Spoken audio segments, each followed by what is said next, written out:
नमस्कार साथियों, एक बार फिर से आप सभी का बहुत बहुत स्वागत है लोधन क्लासेस के बीए प्लेटफॉर्म पर। मुद्रा बैंकिंग एवं लोक वित्त, money banking and public finance वाले सब्जेक्ट का दोस्तों कहने में सेकेंड लेक्चर आज हमारा होने जा रहा है, लेकिन पार्ट 2 हो रहा है दोस्तों। जो फर्स्ट लेक्चर हमने लिया था जिसमें हम मुद्रा पर डिस्कशन कर रहे थे, उसी का बचा हुआ जो पार्ट था, जो कि आपके एग्जाम के दृष्टिकोण से बहुत महत्वपूर्ण है। क्योंकि मुद्रा के देखिए लास्ट वाले लेक्चर में, इससे पहले वाले लेक्चर में, अर्थात कि इससे पहले वाले भाग में हमने डिस्कस किया था मुद्रा का अर्थ और मुद्रा के कार्यों का, है ना। तो मुद्रा के जो फंक्शंस है ना, मनी के जो फंक्शंस होते थे, उन सब पर हमने चर्चा की थी। लेकिन इसका जो बचा हुआ पार्ट था, जैसे कि मुद्रा का वर्गीकरण, है ना, ये वर्गीकरण वाला जो पार्ट है दोस्तों, ये उससे भी ज्यादा इंपॉर्टेंट है एग्जाम के दृष्टिकोण से। मैक्सिमम कई बार रिपीट हुआ है ये प्रश्न कि मुद्रा का वर्गीकरण समझाइए या मुद्रा के विभिन्न प्रकारों पर प्रकाश डालिए। तो दोस्तों, वर्गीकरण अर्थात कि प्रकार, इसी के साथ में इसके महत्व एवं गुण दोष, इन पर भी हमारी पूरी आज के सेशन में अर्थात कि पार्ट 2 में चर्चा होने जा रही है। शुरू करते हैं अपना session.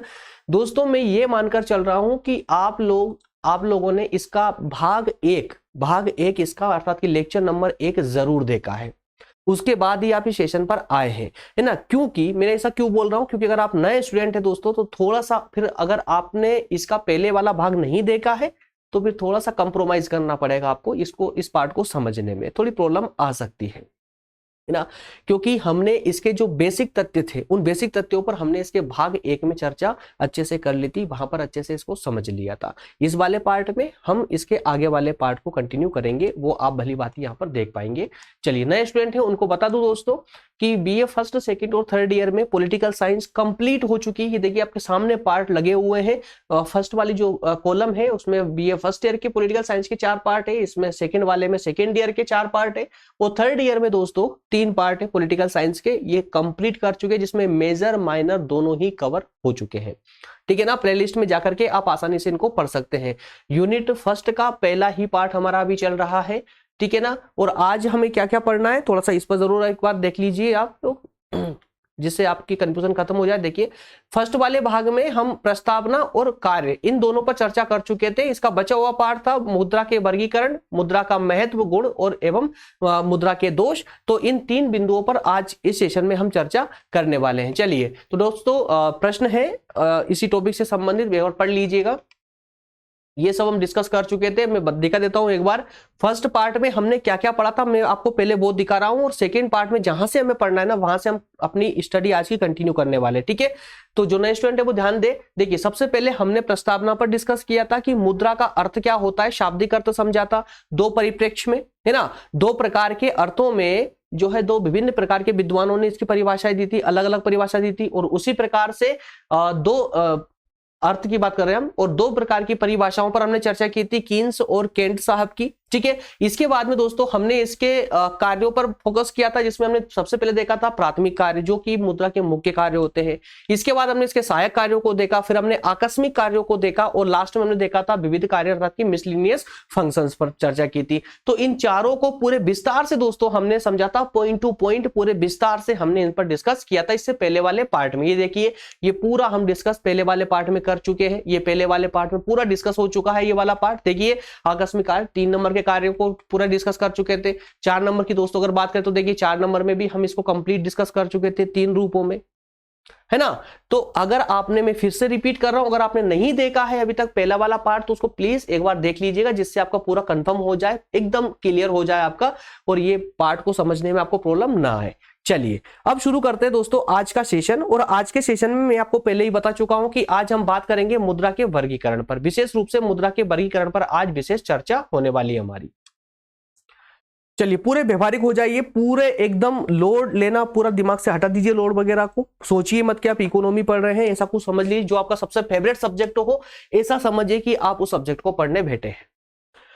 Economy, maximum student economy का वर्डन लेते हैं, ये सर बहुत टफ लगती है या वगैरह वगैरह, मुझे नहीं पता है ना, क्योंकि मुझे कुछ टफ नहीं लगता है। रीजन ये है कि जो मुझे टफ लगता है ना, मैं उसको पर्याप्त समय दे करके और उसे अपना दोस्त बना लेता हूँ, इजी कर लेता हूँ, और अपने मित्र तो अपने लिए बहुत ही इजी होते हैं, है ना। तो बिल्कुल इनको भी आप अपने फ्रेंड्स दोस्त बना सकते हैं। बार बार इनको समय दीजिए, थोड़ा सा मैक्सिमम समय देंगे तो ये आपके व्यवहार में आ जाएंगे, ठीक है ना। मुद्रा का वर्गीकरण दोस्तों यहां पर एकदम क्लियर रखना, यहां पर हम देखने वाले हैं कि मुद्रा के प्रकारों को, कि मुद्रा कितने प्रकार की हो सकती है। तो बिल्कुल कंफ्यूजन हटाइए दिमाग से, सिर्फ सबसे पहले यह ध्यान रखें कि मुद्रा जो होती है ना, मुद्रा के विशेष रूप से अगर देखा जाए तो सिर्फ 3 रूप होते हैं मुद्रा के। कितने रूप होते हैं मेरे दोस्तों? 3 रूप होते हैं मात्र। 3 में कौन कौन सा देखिए, एक तो होगी वास्तविक मुद्रा। कौन सी होगी? वास्तविक मुद्रा, है ना। और एक होगी ऐच्छिक मुद्रा, इच्छा के अनुसार। और एक होगी धातु या पत्र मुद्रा।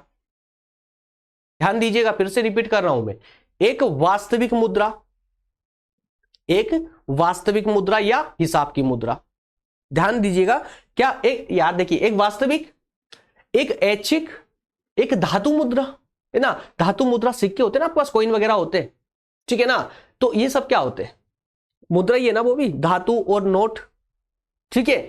एक वास्तविक या हिसाब की मुद्रा हो जाएगी, एक विधिग्राम्य मुद्रा या फिर ऐच्छिक मुद्रा हो जाएगी, एक धातु मुद्रा या पुत्र मुद्रा हो जाएगी। ये 3 रूप मात्र आपको याद करनी है बस। अब बाकी को छोड़ दीजिए, अब अपने आप देखिए, बाकी के पार्ट अपने आप याद होंगे, बाकी के पार्ट अपने आप होंगे। देख समझिए सबसे पहले कि वास्तविक मुद्रा की जब हम बात करते हैं दोस्तों, तो वास्तविक मुद्रा तो वास्तविक है, इसके कोई पार्ट नहीं है। वास्तविक मुद्रा के कोई प्रकार नहीं होते हैं, वास्तविक तो वास्तविक मुद्रा होती है। आगे वाले पार्ट की बात करें विधिग्राम्य की या फिर ऐच्छिक मुद्रा की, तो ये जो ऐच्छिक मुद्रा होती है ना, ये 2 प्रकार की पाई जाती है। ऐसी मुद्रा, ऐच्छिक मुद्राएं 2 प्रकार की पाई जाती है। कौन कौन सी? एक विधिग्राम्य होती है और एक ऐच्छिक मुद्रा होती है। अब देखिए यहां पर भी 2 पार्ट की आवश्यकता नहीं आपको करने की, जैसा नाम दिया गया ना वैसा का वैसे ही आप पढ़ लीजिए, विधिग्राम्य मुद्रा और ऐच्छिक मुद्रा, ठीक है ना। तो विधिग्राम्य मुद्रा को आपको अलग से पढ़ना होगा, यहीं पे पढ़ाऊंगा। ऐच्छिक मुद्रा को अलग से ध्यान देना होगा। बस यही 2 प्रकार की मुद्रा आपकी हो जाएगी। आगे बढ़ेंगे, धातु और पत्र मुद्रा में तो पहले आप धातु मुद्रा को समझ लेना और एक पत्र मुद्रा को समझ लेना। ये हो गया आपका वर्गीकरण। क्या है वर्गीकरण में? कुछ भी नहीं, है ना। चलो थोड़ा सा और आगे चलते हैं। तो आपने देखा विधिग्राम्य और ऐच्छिक मुद्रा, तो विधिग्राम्य को अलग लिख दिया, ऐच्छिक मुद्रा को अलग लिख दिया। अब ऐच्छिक मुद्रा का कोई पार्ट नहीं होता। विधिग्राम्य में भी 2 प्रकार की विधिग्राम्य मुद्रा होती है, एक सीमित होती है और एक असीमित होती है। विधिग्राम्य, इसका मतलब क्या होता है मैं बहुत अच्छे समझाने वाला हूं, पूरा व्यवहारिक रूप से, कुछ भी रटना नहीं पड़ेगा, कुछ भी नहीं रटना, बस अब समझिए। देखिए फिर से बता रहा हूं, मुद्रा के कितने प्रकार मेरे दोस्तों? 3 प्रकार है। कौन कौन से? वास्तविक या हिसाब की मुद्रा, दूसरा विधिग्राम्य या ऐच्छिक मुद्रा, तीसरी धातु या पत्र मुद्रा। क्लियर है ना। तो 2-2 प्रकार की तीनों मुद्राएं। चलिए, और तीनों के 2-2 प्रकार हमको याद करने हैं। तो इसका मतलब क्या हुआ कि यहां तक का ये ग्राफ पूरा कंप्लीट हो चुका है आपका, यहां तक का ये ग्राफ पूरा आपका कंप्लीट हो चुका है। अगर आपने 3 नाम भी याद कर लिए तो यहां तक आपका कंप्लीट हो चुका है, ठीक है ना।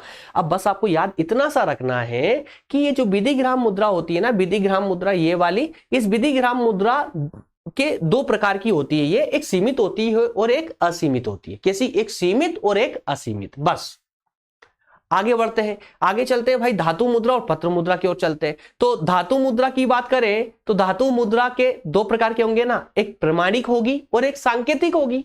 एक प्रमाणिक और एक सांकेतिक। धातु मुद्रा के 2 प्रकार होते हैं। कौन कौन से? एक प्रमाणिक मुद्रा होती है और एक सांकेतिक मुद्रा होती है। और पत्र मुद्रा, अब चूंकि आप जानते हैं अच्छे से कि आज मुद्रा का जो प्रचलन है सबसे ज्यादा, वो पत्र मुद्रा का ही सबसे ज्यादा प्रचलन है, पत्र मुद्रा का, है ना। तो इस कारण से इसके रूप भी थोड़ा से आपको ज्यादा देखने को मिलेंगे। तो पत्र मुद्रा को पहले तो आप 2 नाम याद करेंगे, प्रतिनिधि पत्र मुद्रा और एक प्रतिष्ठ पत्र मुद्रा, ठीक है ना। तो प्रतिनिधि पत्र मुद्रा और एक प्रादिष्ट पत्र मुद्रा, माफ कीजिएगा मुद्रा, ठीक है ना। मुद्रा शब्द बीच में निकल रहा था मुंह से। क्लियर है। अब यहां पर जो प्रतिनिधि पत्र मुद्रा है, इसके भी 2 रूप है, परिवर्तनशील और एक अपरिवर्तनशील। एक होती है चेंजेबल, एक परिवर्तनशील होती है और एक अपरिवर्तनशील होती है, ठीक है ना। अब यहां पर भी देखिए, अब भी आपको मैं फिर से बोल रहा हूं, रटने की कोई जरूरत नहीं है। इस ग्राफ को ठीक से देखिए, और जब आप पीडीएफ डाउनलोड करेंगे ना, तो इस ग्राफ को आपको रटना बिल्कुल नहीं है, बस आप खाली इसको समझना। और इनके में एक एक मुद्रा के पूरे अर्थ समझाने वाला हूं। ये जब आप अर्थ समझ जाएंगे ना, उसके बाद आपको ये पूरा चार्ट अपने आप याद हो जाएगा। और एग्जाम में कॉपी में भी आपको ऐसा का ऐसा ही बनाकर आना है, ताकि एक पेज में पूरा ये ग्राफ बन जाएगा और एग्जामिनर देख करके उस आनंदित हो जाएगा कि यार वाह क्या चीज दी है। है ना, पूरा समझाना आपको, पूरा एक्सप्लेन हो चुका है मुद्रा के कितने प्रकार होते हैं, कितने प्रकार की मुद्राएं होती है, सारे प्रकार आ चुके हैं इस पेज के अंदर, एक ही पेज में।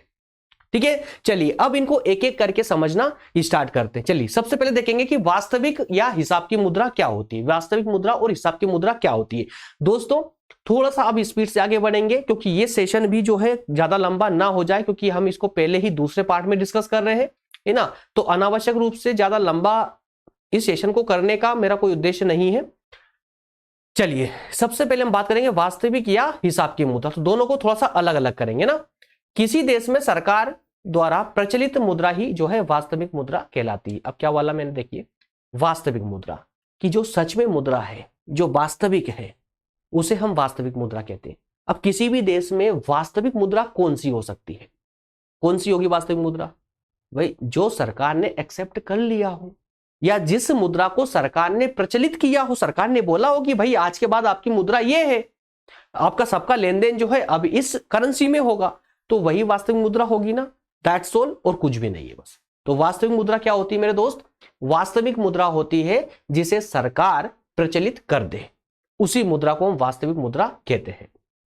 दूसरे शब्दों में कहा गया, देखिए कि वास्तविक मुद्रा वह होती है जो किसी देश में वास्तव में प्रचलित हो, वास्तव में प्रचलित हो, ठीक है ना। अतः सिक्के अथवा नोट वास्तविक मुद्रा होते हैं, और कुछ समझाने की आवश्यकता नहीं ना वास्तविक मुद्रा के अंतर्गत। अब चलिए हिसाब की मुद्रा की बात कर लेते हैं। हिसाब की मुद्रा थोड़ा सा डिफरेंस होता है, थोड़ा सा डिफरेंस होता है, वो क्या होता है देखने को मिलेगा आपको। देखिए ये वास्तविक हिसाब की मुद्रा वह मुद्रा होती है जिसमें सभी प्रकार के हिसाब किताब रखे जाते हैं, जिस मुद्रा में आपकी अकाउंटेबिलिटी होती है, जिस मुद्रा में आपकी अकाउंटिंग होती है, जिस मुद्रा में आपका हिसाब किताब रखा जाता है, वह मुद्रा क्या कहलाती है दोस्तों? हिसाब की मुद्रा कहलाती है। और इसी मुद्रा में, इसी हिसाब की मुद्रा में ही जो ऋण होते हैं, ऋण की मात्रा, उसकी कीमतें, क्रय शक्ति, इन सबको व्यक्त किया जाता है किसमें? हिसाब की मुद्रा में ही किया जाता है। और हाँ एक बात और, ये आवश्यक नहीं है, यह आवश्यक नहीं है कि वास्तविक मुद्रा ही हिसाब की मुद्रा हो, वास्तविक मुद्रा हिसाब की मुद्रा हो, यह जरूरी नहीं है। कभी कभी किसी परिस्थिति में वास्तविक मुद्रा अलग हो सकती है और हिसाब की मुद्रा अलग हो सकती है। कुछ संकट के समय में, जैसे आगे पढ़ते आगे बताता हूं, देखिए कि सामान्यतः प्रत्येक देश की वास्तविक मुद्रा और हिसाब की मुद्रा सामान्य रूप से अगर देखा जाए तो एक ही होती है। जैसे भारत में रुपया और अमेरिका में डॉलर, भारत में रुपया और अमेरिका में डॉलर वास्तविक मुद्रा भी है और हिसाब की मुद्रा भी है। तो अब आपके दिमाग में क्वेश्चन गुदगुदा रहा होगा कि सर आपने ये तो बता दिया कि ठीक है वास्तविक मुद्रा और हिसाब की मुद्रा दोनों अलग अलग होती है, जरूरी नहीं है दोनों एक हो, लेकिन सामान्य रूप से दोनों एक होती है। तो ऐसी कौन सी परिस्थितियां होगी जब दोनों मुद्राएं अलग अलग हो? तो मेरे प्यारे दोस्तों, अधिकतर अगर देखा जाए तो जो संकटकालीन परिस्थितियां होती है, उस संकटकालीन परिस्थिति में दोनों मुद्राएं अलग अलग हो सकती है। अब थोड़ा सा अपने दिमाग का ढक्कन खोल करके सोचिए, ये सोचिए कि आपकी जो अर्थव्यवस्था है, आपके देश की अगर कोई जो अर्थव्यवस्था है, वो अर्थव्यवस्था आपकी जो वास्तविक मुद्रा है उस पर चलती है। जो भी आपकी वास्तविक मुद्रा है, जो आपकी करेंसी है ना, करेंसी से चलती है। लेकिन अचानक से आपके देश पर किसी का हमला हो जाता है, किसी बाहरी विदेशी ताकत हमला कर देती है, कोई दूसरा राष्ट्र हमला कर देता है, मतलब युद्ध हो जाता है। युद्ध की परिस्थिति में आपकी इकोनॉमी डाउन जाएगी, गिरेगी, है ना, तो उसमें उतार चढ़ाव आएंगे। और जब आपकी करेंसी में उतार चढ़ाव आएंगे दोस्तों, तो आपकी जो अर्थव्यवस्था है ना, उसकी हालत बहुत ही बुरी हो जाएगी, बहुत ही बुरी हो जाएगी।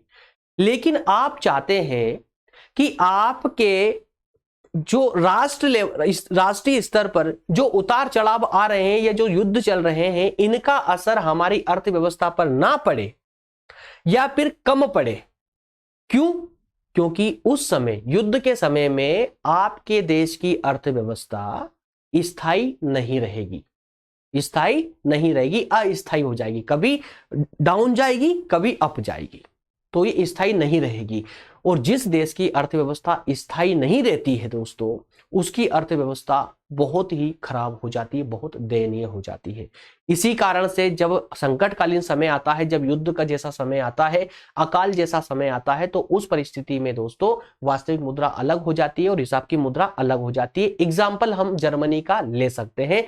जर्मनी में दोस्तों आई थिंक जहां तक मुझे याद है जार्क ऐसा करके कुछ उनकी मुद्रा है ना, जार्क या ऐसा कुछ है दोस्तों, एग्जैक्ट शब्द मुझे याद नहीं है, बस थोड़ा सा धुंधला सा है मेरे नजर में, बस वही मैं आपको बोल रहा हूं कि पुस्तक में शायद एग्जांपल मिल जाए आपको, एक बार पढ़िएगा। तो प्रथम विश्व युद्ध के समय जर्मनी की हालत कुछ खराब हो चुकी थी, तो उसने जो है उसकी प्रचलित जो मुद्रा थी, प्रचलित मुद्रा या वास्तविक मुद्रा, वो जार्क वगैरह थी, जो भी नाम है, मुझे एग्जैक्ट नाम याद नहीं आ रहा है, कमेंट करके मुझे बताइएगा नाम क्या था उस जर्मनी की मुद्रा का।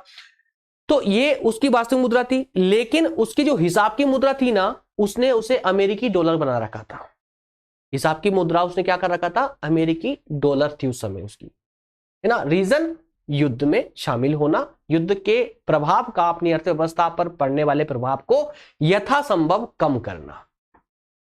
मेरे ख्याल से क्लियर हो चुके हैं दोनों पॉइंट, ठीक है ना। तो वास्तविक मुद्रा और हिसाब की मुद्रा दोनों क्लियर है ना। चलिए अब आगे बढ़ते हैं, अब बात करेंगे हम विधिग्राम्य और ऐच्छिक मुद्रा की। तो सबसे पहले हम बात करेंगे विधिग्राम्य मुद्रा। क्या होती है विधिग्राम्य मुद्रा, जरा समझ लीजिए। इनके सिर्फ ना ये बस शब्द ही थोड़े कठोर है, बाकी है कुछ भी नहीं इनमें, बहुत इजी है दोस्त। इनका जो अर्थ होता है ना, अर्थ बहुत इजी होता है। देखिए विधिग्राम्य का मतलब क्या हुआ, वह मुद्रा जिसे कोई भी व्यक्ति भुगतान के रूप में स्वीकार करने से इनकार नहीं कर सकता।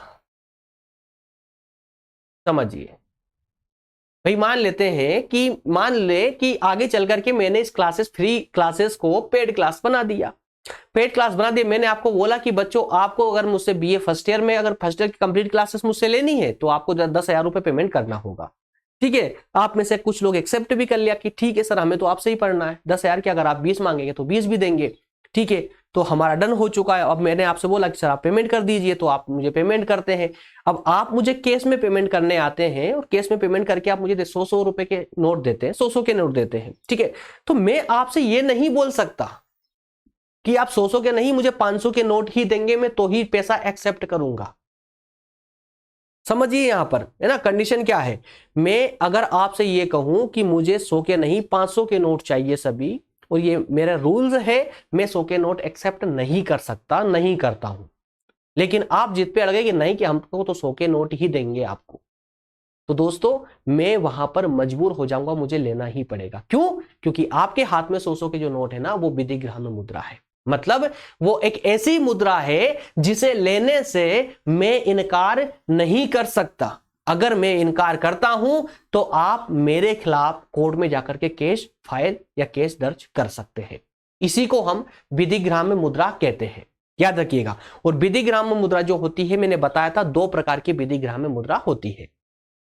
समझते चलिए, चेन से चेन जोड़ रहा हूं मैं, कड़ी से कड़ी जोड़ने का प्रयास कर रहा हूं।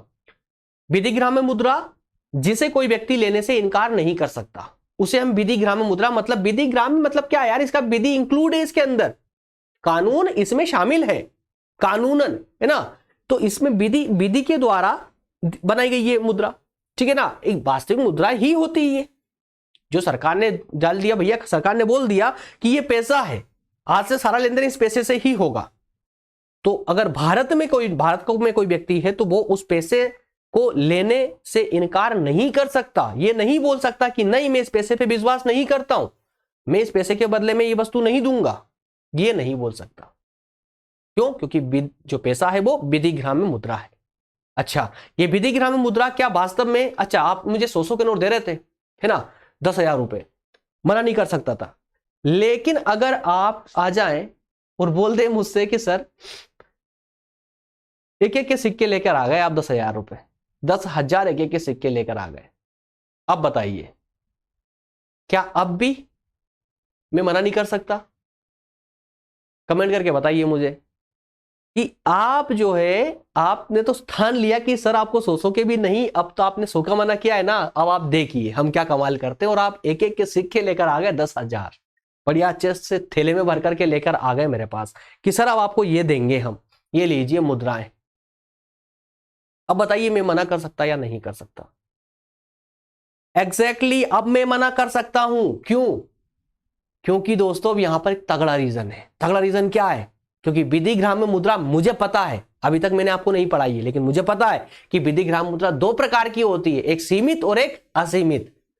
सीमित विधिग्राम्य मुद्रा वो होती है जिसमें एक लिमिट के अंदर ही मैं इतना पैसा ले सकता हूं, उससे ज्यादा अगर आप लोग देने का प्रयास करेंगे तो मैं मना कर सकता हूं आपसे कि नहीं, मैं इससे ज्यादा नहीं लूंगा। लेकिन जो दूसरा इसका पार्ट होता है ना, असीमित, जैसे 100 का नोट, 500 का नोट, 2000, हालांकि उसका समापन होने वाला है, 200, 50, 500 का नोट, 200 का नोट, इसके लिए मैं मना नहीं कर सकता आपसे। क्यों? क्योंकि ये असीमित मुद्रा, अगर मुझे 10 लाख भी पेमेंट कोई करता है तो मैं 10 लाख रुपए भी अगर वो कोई मुझे 500 का नोट देना चाहे, 100 का नोट देना चाहे, 200 का नोट में दे, अगर वो करेंसी में देना चाहे तो भी मैं लेने से मना नहीं कर सकता। उसको बोलते हैं असीमित विधिग्राम्य मुद्रा का रूप है।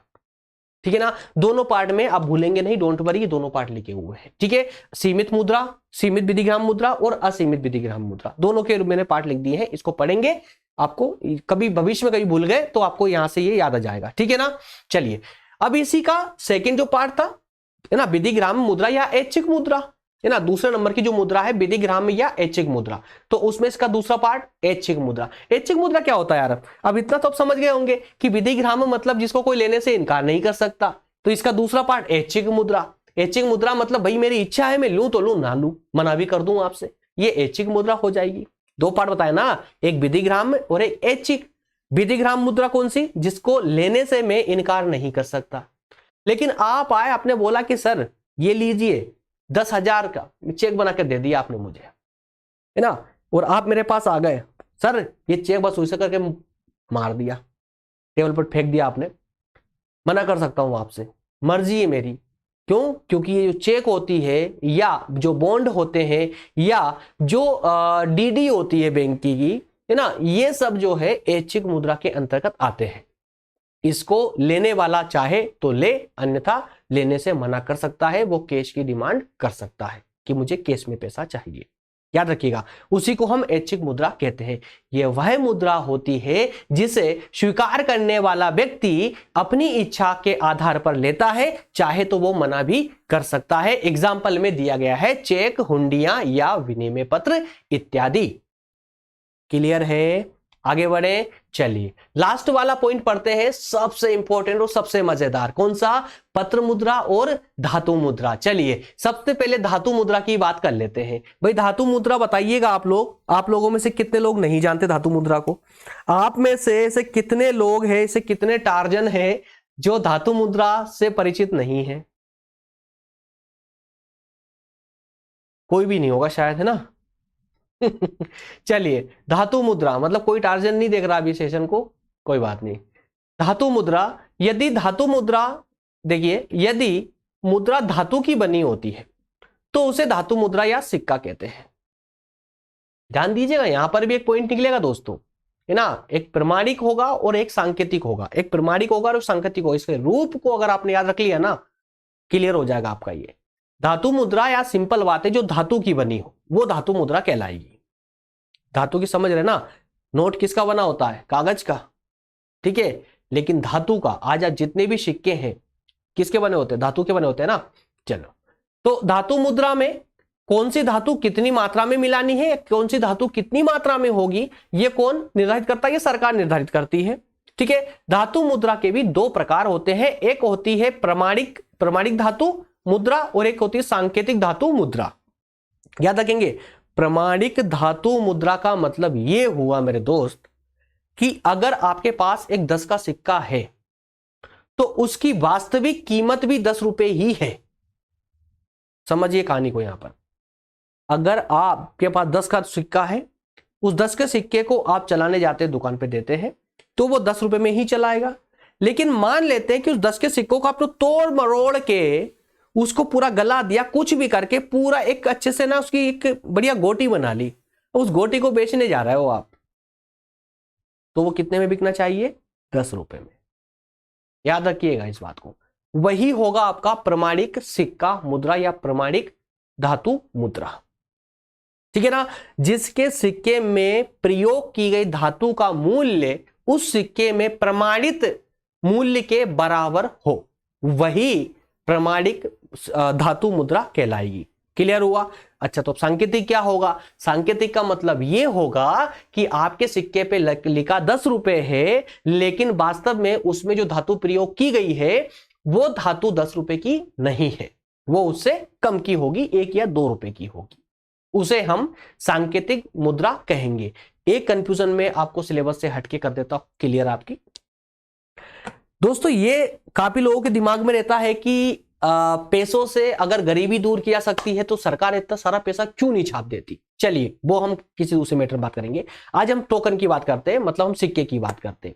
आपको लग रहा होगा कि अगर सरकार को जो है सरकार 10-10 के सिक्के छापे और उसको अगर एक सिक्के पे लगभग 1 या 1.5 रुपए का खर्चा आता है तो सरकार तो माला माल हो जाती होगी ना, है ना? क्योंकि 1 रुपए में 10 का सिक्का मतलब 9 रुपए का सीधा मुनाफा सरकार को, है ना? तो सरकार इतने सारे सिक्के क्यों नहीं निकाल देती? क्यों ना बहुत सारे सिक्के छाप दे? ऐसा क्यों नहीं करती सरकार? सांकेतिक तो है, खाली मूल्य तो लिखना है उस पर। ऐसे तो 100-100 के सिक्के 500 के सिक्के छाप देना चाहिए, पर मेरे दोस्त ऐसा नहीं होता है। देखिए प्रमाणिक सिक्के में तो कोई प्रॉब्लम नहीं थी, क्योंकि जितने का सिक्का उतने मूल्य की धातु आपको दी जा रही थी, है ना? लेकिन यहां पर प्रमाणिक मुद्रा के अंदर ऐसा नहीं होता है कि सरकार अपने मनमानी करेगी कि आपको 10 का सिक्का हाथ में पकड़ा दिया, उसमें धातु 2 रुपए की इस्तेमाल कर ली। ध्यान दीजिएगा, अगर आपके 10 के सिक्के में धातु 2 रुपए की है ना, तो 2 रुपए तो आपको दे चुकी है सरकार, बाकी के जो बचे 8 रुपए हैं, 8 रुपए आरबीआई को सेव करके रखना पड़ेगा सोने के रूप में। याद रखिएगा, गोल्ड के रूप में आरबीआई को उस एक सिक्के के बदले 8 रुपए का सोना सेव करके रखना पड़ेगा अपने पास, तब जाकर के वो अपनी मुद्रा निकाल सकती है बाजार में। और प्रत्येक नोट की प्रिंटिंग के साथ यही होता है, जितने पैसे छपते हैं उतने मूल्य का सोना आरबीआई पहले अपने पास रखती है, उसके बाद उतने मूल्य की मुद्रा अर्थात की पैसा बाजार में निकाला जाता है प्रिंटिंग होने के बाद, है ना? कोई भी सरकार मनमाने रूप से सरकार जो है नोट प्रिंट नहीं कर सकती। और जिस देश की सरकार ये सोच ले कि हम पैसा प्रिंट करके गरीबी दूर कर दें, तो गरीबी दूर नहीं होगी, बल्कि वो देश ही तबाह हो जाएगा। वेनेजुएला के साथ क्या हुआ था, गूगल कर लीजिएगा एक बार, पता चल जाएगा। उसने कोशिश की थी कि नोट छाप करके हम गरीबी दूर कर ले, गरीबी दूर करने निकले थे दोस्तों, उनका दूध ही 1 लाख रुपए लीटर तक पहुंच गया था। याद रखिएगा, ये हालत हो जाती है ना? मार्केट जाते थे तो करोड़ों रुपए लेकर के जाना पड़ता था मार्केट सब्जी खरीदने के लिए, है ना? सब्जी लाखों करोड़ों में आती थी उन लोगों की। रीजन, नोट छाप के गरीबी दूर करने चले थे, पूरे बर्बाद होकर बैठ गए थे, है ना? गूगल कर लीजिएगा एक बार, आपको पूरी हिस्ट्री पता चल जाएगी। ठीक है, क्लियर हुआ? तो प्रमाणिक मुद्रा और सांकेतिक मुद्रा, तो ये 2 प्रकार मुद्रा के, धातु मुद्रा के, है ना, रूप है। धातु मुद्रा के 2 रूप है, प्रमाणिक और सांकेतिक। यह तक क्लियर हुआ ना? अब आगे हम बात करेंगे पत्र मुद्रा की। बस पत्र मुद्रा में थोड़ा सा कॉन्सेशन बना लीजिए मेरे दोस्तों, थोड़ा सा बना लीजिए बस, बाकी आपका क्लियर हो जाएगा। देखिए, पत्र मुद्रा जो कागज की बनी हो पत्र मुद्रा कहलाती है। जितनी भी आप मुद्रा देखते हैं कागज की, सिर्फ नोट ही नहीं मेरे दोस्त, चेक भी तो मुद्रा है यार, स्टैंप भी तो मुद्रा है आपकी, बॉन्ड जो होते हैं वो भी तो मुद्रा है आपकी, जो डीडी वगैरह होती है वो सब क्या है, ये सब मुद्राएं तो है। विनिमय पत्र वगैरह बहुत सारे आइटम होते हैं ना, तो इनको अलग अलग पढ़ना भी पड़ेगा ना। तो देखिए कि जो मुद्रा कागज से बनी हो, जो मुद्रा कागज से बनी हो उसे हम क्या कहेंगे, कागजी मुद्रा कहेंगे। तो आज लगभग सभी देशों में कागजी मुद्रा या पत्र मुद्रा का प्रचलन है। पत्र मुद्रा में अनेक गुण पाए जाते हैं। क्या गुण पाए जाते हैं भाई? इसको एक स्थान से दूसरे, हम मान लें कि 1 करोड़ रुपए मुझे इंदौर से उत्तर प्रदेश पहुंचाना है, लखनऊ पहुंचाना है। अब 1 करोड़ रुपए मुझे इंदौर से लखनऊ पहुंचाना है ना, और मेरे पास में 10-10 के सिक्के हैं। अब क्या करूंगा भाई साहब, कैसे पहुंचाऊंगा? क्या इतना आसान होगा? पता नहीं कितने बोरे भर जाएंगे, है ना? एक ट्रक करना पड़ेगा मेरे ख्याल से, तो है ना, लोडिंग करनी पड़ेगी, लोडिंग ट्रक, बड़ा ट्रक करना पड़ेगा, उसमें डालना पड़ेगा। लेकिन अगर मेरे पास नोट होंगे 2-2 हजार के नोट होंगे, तो उनका दायरा सिमट जाएगा कम क्षेत्र में, मतलब कि उनको और आसानी से इंदौर से लखनऊ तक पहुंचाया जा सकता है, आसानी से, है ना। तो इसीलिए कहा गया है कि पत्र मुद्रा में कई गुण पाए जाते हैं, अनेक गुण पाए जाते हैं। एक ही स्थान से दूसरे स्थान पर ले जाना बहुत आसान हो जाता है। पत्र मुद्रा को भी 2 भागों में बांटा गया है, प्रतिनिधि पत्र मुद्रा और, है ना, प्रतिनिधि पत्र मुद्रा। एक एक करके चलते चलिए, प्रतिनिधि और एक प्रादिष्ट, है ना, एक प्रतिनिधि और एक प्रादिष्ट। क्या होता है प्रतिनिधि, जरा समझिए। जब निर्गमित पत्र मुद्रा के बदले इसके मूल्य के बराबर सोना और चांदी प्रारक्षित निधि के रूप में रखे जाते हैं तब इस मुद्रा को प्रतिनिधि मुद्रा कहा जाता है। समझिए, सरकार ने कोई मुद्रा निकाली है, सरकार ने एक 500 का नोट प्रिंट करके बाजार में निकाला है, तो वो कागज का टुकड़ा है। अगर आरबीआई के पास उस 500 रुपए के बराबर का सोना नहीं रखा ना उसने, आरबीआई ने अपने पास में, तो वो 500 का नोट सिर्फ एक टुकड़ा है कागज का, इससे ज्यादा कुछ भी नहीं है। लेकिन आज हम 500 के नोट को फाड़ नहीं सकते। क्यों? क्योंकि हमको पता है कि हम 500 की मुद्रा फाड़ रहे हैं। इस 500 में हम 500 के कीमत की कोई वस्तु खरीद सकते हैं, है ना। क्यों? उसमें दम क्यों रहती है उस 500 के नोट में? क्योंकि उस 500 के नोट के बराबर 500 रुपए का सोना आरबीआई ने अपने पास आरक्षित करके रखा हुआ है। आरबीआई को पता है कि मेरा साइन करा हुआ 500 का एक कागज का टुकड़ा मार्केट में घूम रहा है, वो जब वो वापस पलट के आएगा तो मुझे सोने को वापस कर सकता हूं, ठीक है ना। तो इसलिए जब जब किसी पत्र मुद्रा के बदले में सोना या चांदी आरक्षित करके रख लिया जाए, है ना, रिजर्व करके रख लिया जाए आरबीआई के द्वारा, याद रखिए केंद्रीय बैंक के द्वारा, तब उस मुद्रा को हम प्रतिनिधि मुद्रा कहते हैं, क्योंकि उस सोने का प्रतिनिधि के रूप में वो नोट मार्केट में घूम रहा है, ठीक है ना। और ये जो प्रतिनिधि मुद्रा होती है ना, ये भी दो प्रकार की होती है। कौन कौन सी? एक परिवर्तनशील होती है और एक अपरिवर्तनशील होती है। एक ऐसी होती है जो बार बार पलटती रहती है, बदलती रहती है। जब देखिए परिवर्तनशील पर, देखिए एक बार परिवर्तनशील पर फोकस कीजिए, एक मिनट पेन लेते हैं। हाँ, जब किसी देश में पत्र मुद्रा इस प्रकार जारी की जाती है कि उसको जनता किसी भी समय स्वर्ण या रजत में परिवर्तित कर सकती है, तब इस प्रकार की पत्र मुद्रा को परिवर्तनशील पत्र मुद्रा कहा जाता है। याद रखिएगा, परिवर्तनशील किसको? जिस मुद्रा को जनता कभी भी अपनी सुविधा के अनुसार कभी भी बदल सके, उसको हम पत्र मुद्रा, है ना, परिवर्तनशील पत्र मुद्रा कहेंगे। जैसे आपके पास में नोट है, 500 का नोट है, 500 रुपए का नोट है ना, उस 500 रुपए के नोट को आप किसी अन्य मुद्रा में बदल सकते हो ना। कैसे? आप जाएंगे बाजार में, है ना, और एक जो है आपको जो भी वस्तु अच्छी लगती है, खाने पीने में जो भी आइटम आपको अच्छा लगता है वो लेकर के आ जाएंगे, तो उस वस्तु में परिवर्तित होगी ना फट से। जब आपकी इच्छा होगी तब बदल सकते हैं।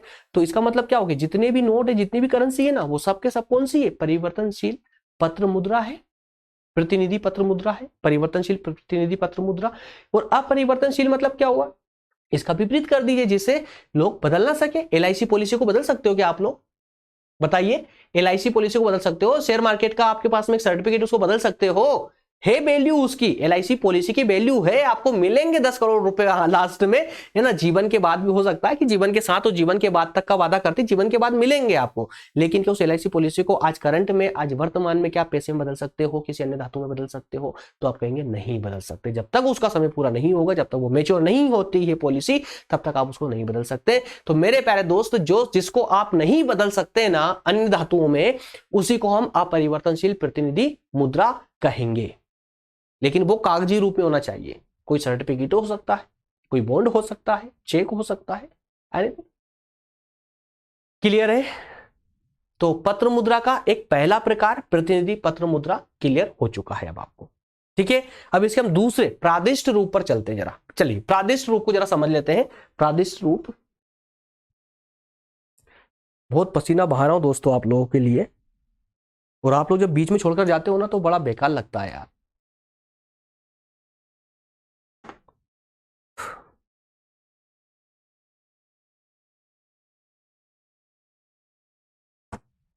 सिर्फ एक दिन हुआ है, सिर्फ एक दिन स्वास्थ्य को ठीक होते होते, लेकिन मैं क्लास 3 दिन से ले रहा हूं, पिछले 3 दिन से ले रहा हूं। एक सेशन ले रहा था लेकिन ले रहा था। आज मेरे 2 सेशन हो चुके हैं कंटिन्यू ना आप लोगों के लिए, और आज ही ठीक हुआ हूं मैं परफेक्टली। तो कि हाँ, आज लग रहा है कि मैं आप लोगों की क्लास ले सकता हूं, तो मैं आज ले रहा हूं आप लोगों के लिए। यार थोड़ा सा ना सेशन के एंड तक बने रहे, इससे क्या मेरा मोटिवेशन बना रहता है कि हाँ, लगता है कि यार मेरे साथ कोई है, पढ़ रहे हैं जिनको समय दे रहा हूं। चलिए नेक्स्ट पार्ट में बात करते हैं। तो प्रादिष्ट मुद्रा, प्रादिष्ट मुद्रा, तो देखिए यह भी पत्र मुद्रा का ही एक रूप है। प्रादिष्ट मुद्रा संकटकालीन स्थिति में ही निर्गमित की जाती है ना। ये सामान्य समय में निर्गमित नहीं होती है, सामान्य समय में प्रचलित नहीं होती, बल्कि इसको कब प्रचलन में लाया जाता है? संकटकालीन समय में। इसलिए इसे कभी कभी संकटकालीन मुद्रा भी कह दिया जाता है। जैसे प्रथम विश्व युद्ध के आरंभ के समय 1914 में इसे अस्थायी आधार पर जारी किया गया था, किंतु अब यह स्थायी रूप धारण कर चुकी है। क्लियर है? प्रथम विश्व युद्ध का जब समय था उस समय में इस मुद्रा को है ना अस्थायी समय के लिए लाया गया था, कुछ समय के लिए, लेकिन बाद में इसको स्थायी कर दिया था। प्रादेशिक मुद्रा के पीछे किसी भी प्रकार का सुरक्षित कोष नहीं रखा जाता है और ना ही सरकार पत्र मुद्रा को धातु में परिवर्तित करने की गारंटी देती है।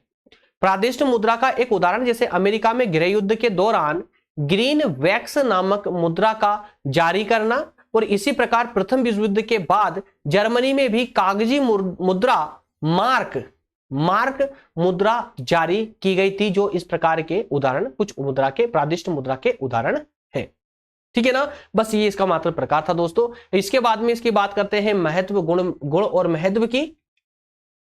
तो गुण और महत्व, एक सेकेंड थोड़ा सा क्लास का टाइम चेक कर लेते हैं दोस्तों। मेरे ख्याल से इसका भी टाइम काफी हो चुका है, क्लास का 36 मिनट हो चुके हैं, 36 मिनट हो चुके हैं। छोटा सा पार्ट मात्र बचा है महत्व गुण का। मैं एक बार इसको रिपीट पढ़ के सुना देता हूं आप लोगों को, क्योंकि इसमें समझाने जैसा कुछ है नहीं मेरे ख्याल से, अन्यथा क्लास 1 घंटे तक जाने वाली है। इसलिए सेशन को अनावश्यक रूप से लंबा मैं खुद नहीं करना चाहता, ताकि आप लोगों को कोई प्रॉब्लम आए। देखिए, मुद्रा का महत्व और यही इसके गुण हो जाएंगे। ठीक है, किसी देश की विनिमय प्रणाली एवं आर्थिक विकास में घनिष्ठ संबंध होता है। विनिमय प्रणाली है ना, लेन देन वाली, और आर्थिक विकास।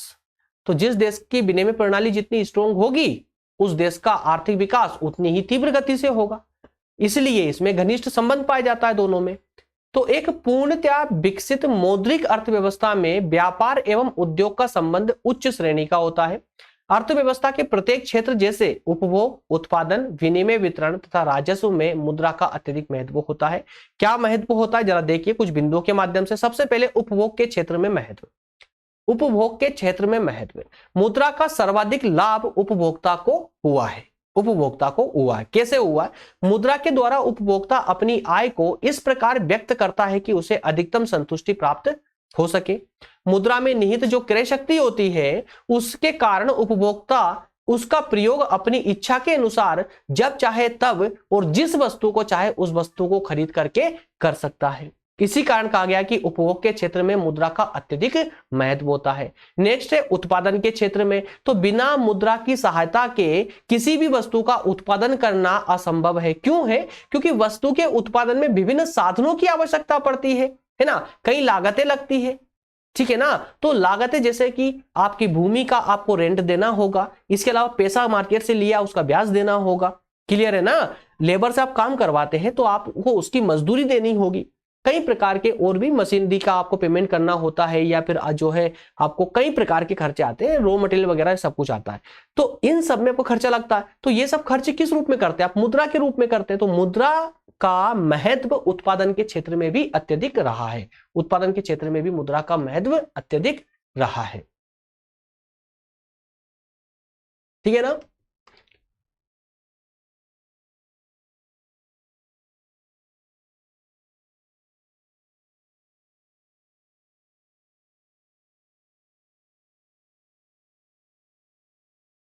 एक सेकेंड,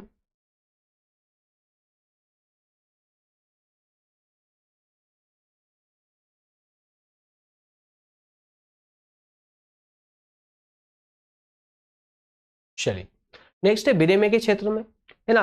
तो वस्तु मुद्रा से ही आप किसी वस्तु को खरीदना चाहते हैं तो मुद्रा के माध्यम से खरीद पाएंगे, इसलिए विनिमय के क्षेत्र में मुद्रा का अत्यधिक महत्व है। वितरण के क्षेत्र में, है ना, अगर आपको किसी का पेमेंट बांटना है तो वितरण कैसे करेंगे आप? मुद्रा से ही हो पाएगा। बाकी एकदम आसान भाषा में है, कोई डिफिकल्ट नहीं है, आप पढ़ेंगे तो भी आपको आसानी समझ आने वाला है ना। नेक्स्ट पॉइंट है राजस्व में महत्व। ठीक है, किसी भी देश की अर्थव्यवस्था को किससे मापेंगे आप? मुद्रा से ही माप पाएंगे ना। चलिए दोष की बात करें दोस्तों, तो दोष भी इसमें मैंने 5 पॉइंट 5 लिए हैं, 4 है, ओनली 4 पॉइंट है, तो 4 पॉइंट दिए गए। व्यापार चक्र, समाज के विभिन्न वर्गों में बुरा प्रभाव, साधनों का संकेंद्रीकरण और ऋण तंत्र को प्रोत्साहन। तो ये 4 बिंदु हैं जो इसके दोष को प्रदर्शित करते हैं, दोष को दिखाते हैं। दोस्तों इनको आप पढ़ लीजिएगा, इजीली समझ आ जाएंगे, कोई कंफ्यूजन नहीं होगी। इजी पॉइंट है, एकदम आसान भाषा में आप करेंगे तो आसानी से कर पाएंगे। ठीक है ना। वो कोई डाउट आता है तो मैं आप लोगों के लिए बैठा हूं, कोई प्रॉब्लम नहीं है। ठीक है, नेक्स्ट जो होगा दोस्तों, थोड़ी सेटिंग गड़बड़ हो रही है यहाँ पर, इसलिए ठीक से बता नहीं पा रहा हूं। बाकी परिमाण सिद्धांत, मुद्रा का परिमाण सिद्धांत हमारा नेक्स्ट सेशन होगा। कौन सा? मुद्रा का परिमाण सिद्धांत में लिखकर दिखा देता हूं आप लोगों को। नेक्स्ट जो हमारा सेशन होने वाला है लेक्चर नंबर 3, वो होगा लेक्चर नंबर 3 होगा मुद्रा का परिमाण सिद्धांत। ठीक है ना, परिमाण सिद्धांत। ठीक है, ये परिमाण सिद्धांत है ना, बहुत इंपॉर्टेंट है मेरे दोस्त, बहुत इंपॉर्टेंट है ये मुद्रा वाले टॉपिक के अंतर्गत। तो मुद्रा का परिमाण सिद्धांत पर नेक्स्ट सेशन होगा, और इसके बाद में लेक्चर नंबर 4 भी मुद्रा के परिमाण सिद्धांत पर ही होगा, लेकिन कीन्स के अकॉर्डिंग होगा, कीन्स के अकॉर्डिंग होगा। जरा देखेंगे, वो भी लेक्चर नंबर 4 में हम उस पर बात करेंगे। चलिए मिलेंगे अगले सेशन में दोस्तों, तब तक आप सभी का बहुत बहुत धन्यवाद। Thank you.